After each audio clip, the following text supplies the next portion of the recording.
there are major milestones, though, in kind of my thinking about climate change. I got my PhD in ecology from UC Davis, which was awarded in 1989. And by then I was already working for the Fish and Wildlife Service. Climate change was a distant threat. We still did not think about it as something we were going to have to deal with in our careers. We knew it was a problem coming, but I think it became, as we went through the 90s, we began to see, oh, this is going to become a problem. And then in the 21st century, it really ramped up. Climate change accelerated, and by the time I retired in 2014, we saw that every ecologist working for me at the Western Ecological Research Center, whether they were working on tidal wetlands or the alpine environment or in the desert or in Sequoia National Park on giant sequoias, every single scientist had to consider climate change in their research program because the effects were becoming obvious. And long-term data records were becoming really important. People who had been observing systems for long periods of time suddenly were being able to attribute changes they were seeing in those systems to climate change, different aspects of climate change. I remember, so some key milestones. I left the Fish and Wildlife Service to go to USGS right at the changeover to the Bush administration. And then in the Bush administration, at the beginning of the Bush administration, there was sort of this a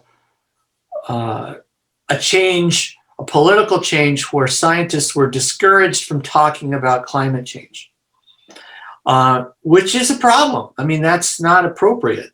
In science, you follow the data, you follow the information. By the end of the Bush administration, climate change was so obvious that I think it was encouraging to see that Bush just gave up on trying to get people to not work on it because it was so obvious. Everybody was agreeing by 2008. Oh yeah, the climate is changing. So then the argument became, well, it's not humans causing the climate change, but it is changing. And you know, you'd hear people say, oh, but the climate changes all the time. Well, it changes on the scale of millennia, not decades, for one thing. And then in 2007, towards the end of the Bush administration, I was put on a national committee to write a science strategy for USGS, a 10-year science strategy. Actually, 2006, we wrote the strategy, and the strategy was to be from 2007 to 2017. And that was a great opportunity for me because I got to think at a larger level, organizational level, besides my own research center. I got to think at the level of the nation and the science for the nation. At any rate, climate change emerged from those interviews with scientists around the nation as one of the areas that USGS should adopt as a focal area, which we did.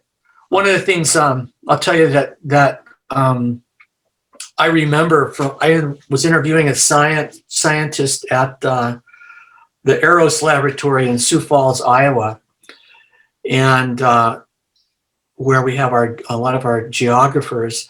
And this scientist was studying the melting tundra, and he explained to me how catastrophic feedback loops would be released when the tundra melts, which it's doing now, and methane is emitted to the atmosphere.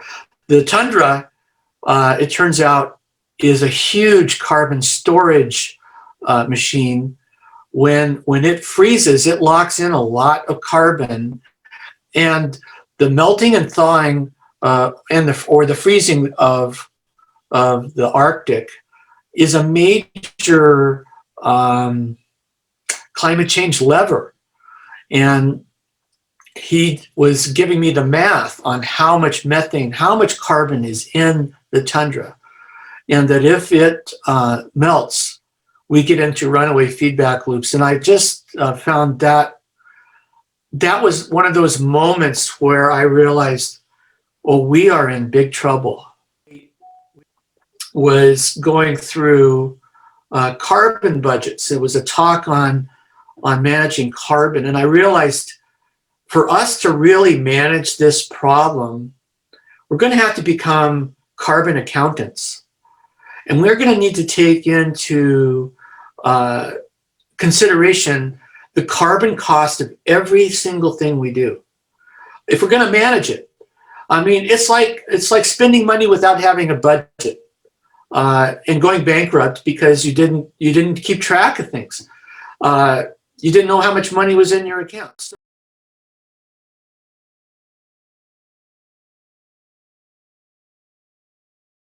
one of the things that you can't solve a problem if you deny that it exists.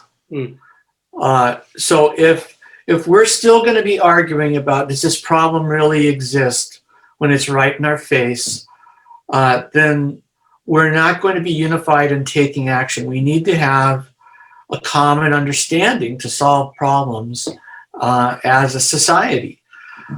So that's where education becomes really critical. And you know, this idea that climate change is controversial is really sad. It's not controversial. I really think that's a failure of education. We need to have a scientifically literate population in a democracy where the body politic moderates the input of information to policymakers.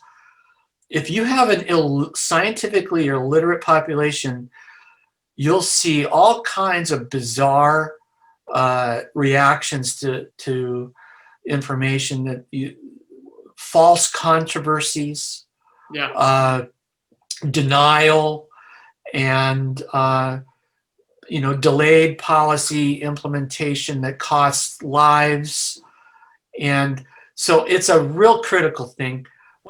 So we have to come up with some new constructs. The science is there, but I don't know if it's translated into sound public policy yet.